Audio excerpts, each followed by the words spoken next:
Aga siis ma kõigepealt räägiksin teile siis IMO-st ehk infotehnoloogilisest mobiilsusobservatooriumist või sellist andmekogust ja siis pärast natuke ka mobiiliandmete põhisest rahvastikustatistika kaardirakendusest. Et kõige tähtsam asi, mis me siis selle andmetaristu loomisel, mis on selle eesmärk olnud see, et siis andmete põhiselt juhtida ja teha paremaid otsuseid, et selleks luua selline alus või andmete kogum või portaal, et siis otsused tuleksid andmete põhised. Ja täpsemalt on siis IMO eesmärgiks selle andmetaristu loomine ja ka erinevate andmeallikate integreerimine, et hästi palju on erinevaid liikumise andmeid erinevatel ütleme, asutustel ka avaandmetena, aga need on kõik kuidagi laiali, et neid siis paremini nagu kättesaadavaks teha erinevatele huvigruppidele, nii näiteks ametnikele, kohalike omavalitsuste inimestele ja ka teadlastele, et teha andmed paremini kättesaadavaks. Ja selle projekti või andmetaristu partneriteks on 4 nagu suurt 3 ülikooli ja Statistikaamet, et Tartu Ülikoolis siis Lände- ja Linnauuringute Keskus, Mobiilsusuuringute Labor ja Majandusteaduskond, Tallinna Ülikoolist Eesti Demograafia Keskus, Tehnikaülikoolist ka Logistika ja Transpordi Instituut, Küberneetika, Automaatika ja siis Nurkse Innovatsiooni ja Valitsemise Instituut, et need ja Statistikaamet siis 4. Et need on siis kõik osapooled, kes siis oma andmetega sellesse projekti on panustanud ja teinud neid siis kõigile kättesaadavaks teatud viisil.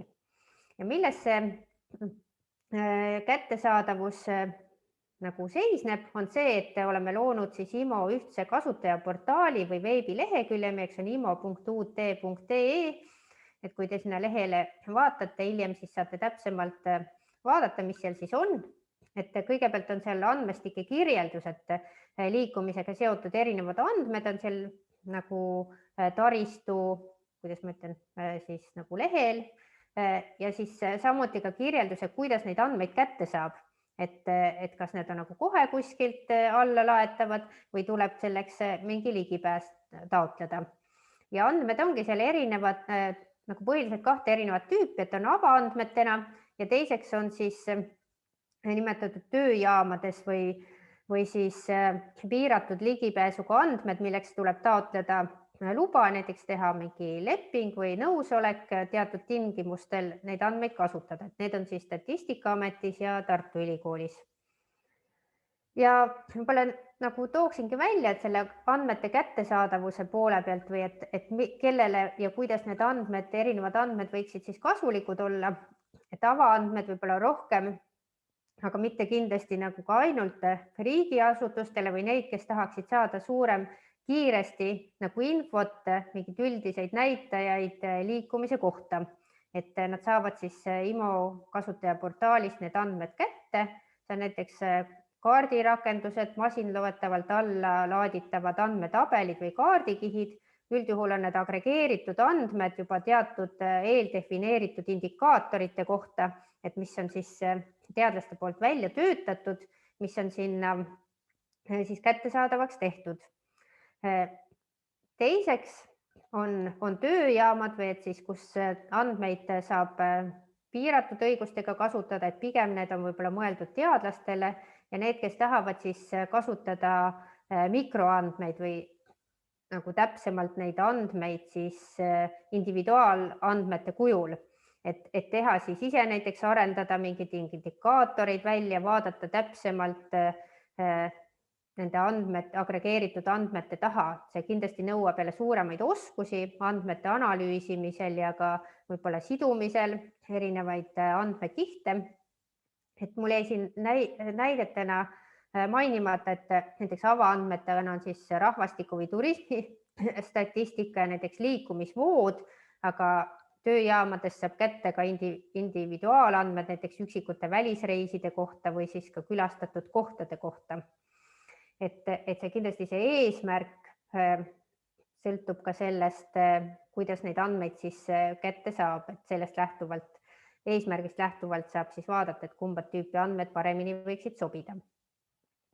Ja millised andmestikke IMO kaasab, on siis riigi isikupõhised e-andmed, erinevate rahvaloenduste ja registrite andmed, mis siis on põhiliselt Statistikaametis omavahel ühendatavad, mobiiliandmed, mis on suures osas Tartu Ülikooli nagu käsutuses ja selle kaudu saab neid kasutada, kontekstiandmed ja sensorandmed.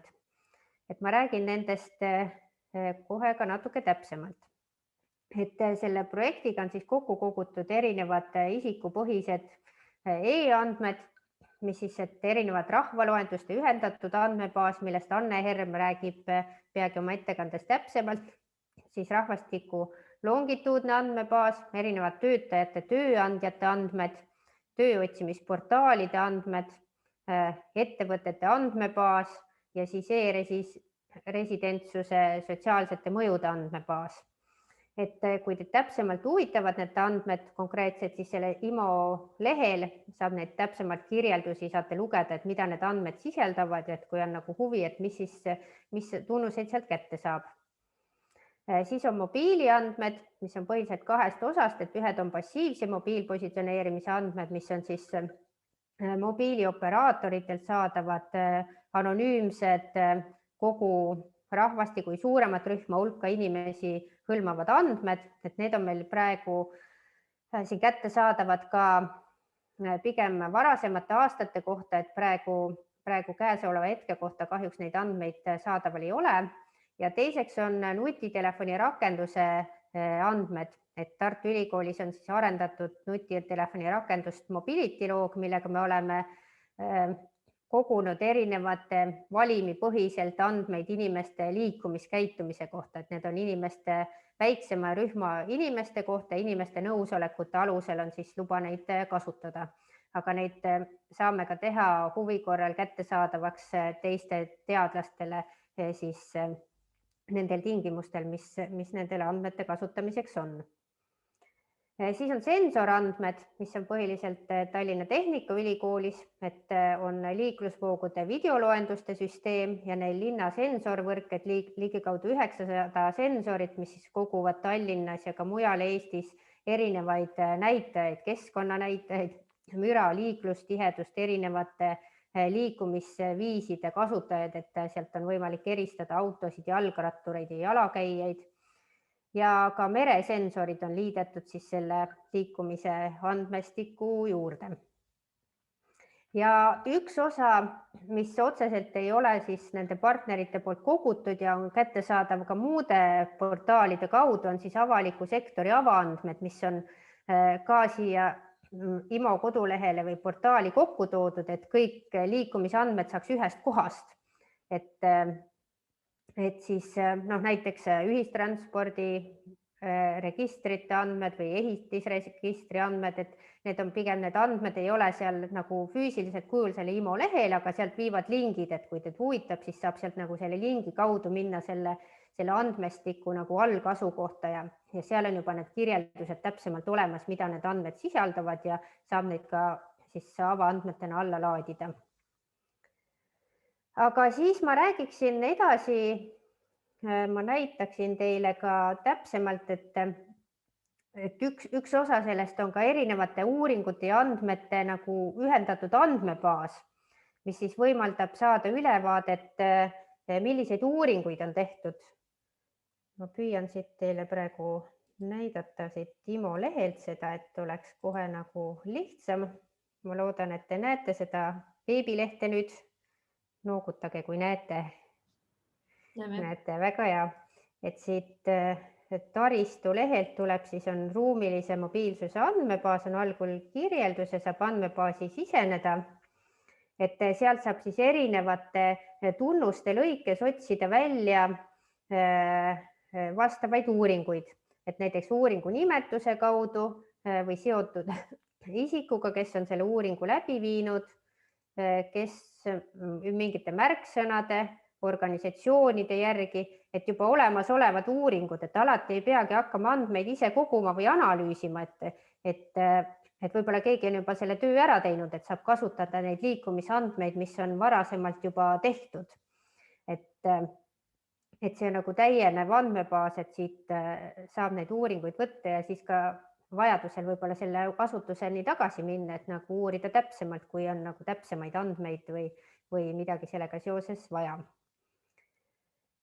Ja siit edasi ma näitakski seda veebilehe kaudu, et mis siis avaandmetena on, et need andmete kirjelduse ma tegin ära, aga et on näiteks lühidalt räägiksin, on ka rändekalkulaator, kus saab siis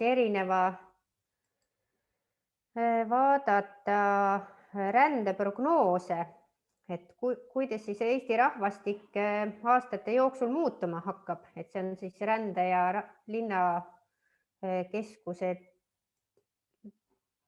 tehtud, ma vaatan, näiteks rahvastikupüramiididega, et kuidas siis aastate lõikes inimeste, meeste ja naiste ja vanuseline jaotus muutub.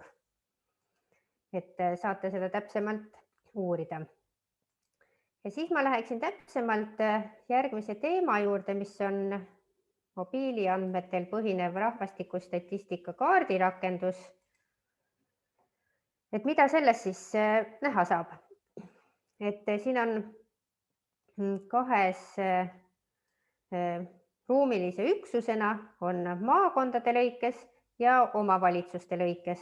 Saab siis vaadata tunnustena, on elukoha ankurpunktid, mis on mobiiliandmete, passiivse positsioneerimise andmete põhjal on siis arvutatud inimestele elukohad, et võrreldes rahvastikuregistri elukohtadega nad näitavad inimese tegelikku asukohta siis selle kuu jooksul, et kui siin on näiteks jaanuar 2017, et kui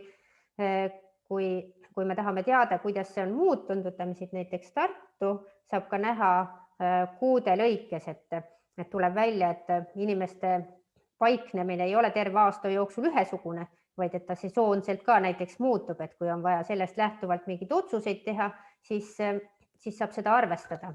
Kas siis näiteks planeerimisel või siis, ma ei tea, näiteks mingite päästeülesannete lahendamisel või teenuste paikapanemisel. Et kui siin oli Tartus on näha, et on selgelt väheneb suvekuudel, siis võtame siit Saaremaa, kus siis juulikuus on selgelt inimesi rohkem, kui on siis talvekuudel. Lisaks töökohale või elukohale on leitud ka positsioneerimise põhjal töökohad, et need ei ole päriselt see, kus inimene siis tööl käib, vaid see on töö ajal käimise koht, et seal on ka laste koolid sees, seal on ka see, kui näiteks pensionärid käivad igapäevaselt lõuna ajal turul, siis see turg saab neile nagu töökohaks, et see, kus nad siis töö ajal viibivad. Et samamoodi saab vaadata kuude lõikes siis erinevat töötajate arvu. Ja ka muud kohad, mis on siis, kui elu ja töökoht on nagu põhilised ankurpunktid või kaks peamist kohta, siis on palju ka kohti, kus inimesed regulaarselt käivad. Et kuidas on nende kohtade jaotus, et näiteks Tartu puhul tuleb selgelt hoopis teistsugune rütm välja, et suvekuudel on seal palju rohkem neid kohti, kus siis inimesed regulaarselt on Tartus käinud, ilmselt siis teistest Eesti omavalitsustest. Ja ka pendelränne, et kui me vaatame, hakkasin siin oma asukohast lähtuvalt Tartut vaatama, et milliste omavalitsustega on regulaarselt Tartu seotud, et kui palju liigub siis inimesi Tallinna ja Tartu vahel nagu selle kuu jooksul regulaarselt ja millised on need veel teised omavalitsused, kus siis liigutakse. No, siit saab valida ka mingi teise kuu, sellisel jaanuar, et praegu see pilt on suhteliselt sarnane. Aga lisaks siis sellele kaardirakendusena, kus on hea siit nagu uurida, et kus siis rohkem või vähem on sageli on vaja ka nagu täpsemaid numbreid või neid numbreid nagu ütleme suuremal hulgal kujul või et nagu paremini analüüsida, siis saab siit kaardirakendusest ka alla laadida tabeli kujul tabelite ja siis kaardikihtide shapefailidena need samad andmed. Et siinkohal ma lõpetaksingi.